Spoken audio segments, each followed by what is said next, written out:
രാം നാരായൺ റാം. ആത്മജ്ഞാനം പ്രാപിക്കുമ്പോൾ സ്വാതന്ത്ര്യബോധം ഉണരുന്നു.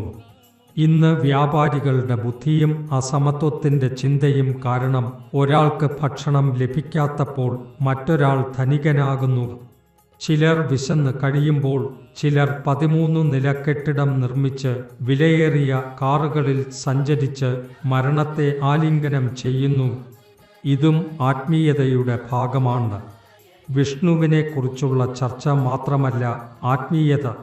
ഈ യഥാർത്ഥ നയത്തിനുള്ളിലെ ആത്മീയതയുടെ തത്വം മനസ്സിലാക്കി അതനുസരിച്ച് പ്രവർത്തിക്കേണ്ടതുണ്ട്. നമ്മുടെ ആത്മീയത ബാഹ്യേന്ദ്രിയങ്ങളുമായി ബന്ധപ്പെട്ടിരിക്കുന്നു. അതുകൊണ്ടാണ് ശാസ്ത്രങ്ങളിൽ സിദ്ധിയും മോക്ഷവും പ്രാമുഖ്യമുള്ളത്. എല്ലാം യാഥാർത്ഥ്യത്തിൽ നിന്ന് ഉത്ഭവിച്ചതാണ്. അതിനാൽ ജീവിതത്തിൽ രോഗങ്ങളും ദുഃഖങ്ങളും നിലനിൽക്കുന്നിടത്തോളം യാഥാർത്ഥ്യത്തെ മനസ്സിലാക്കി മുമ്പുണ്ടായ കാര്യങ്ങളെ പരിഗണിച്ച് പരിഹാരം കണ്ടെത്തേണ്ടതുണ്ട്. യഥാർത്ഥ നയത്തെ വേറിട്ട് കാണുമ്പോൾ അതിലൊരു പ്രയാസം നേരിടേണ്ടി വരുന്നു.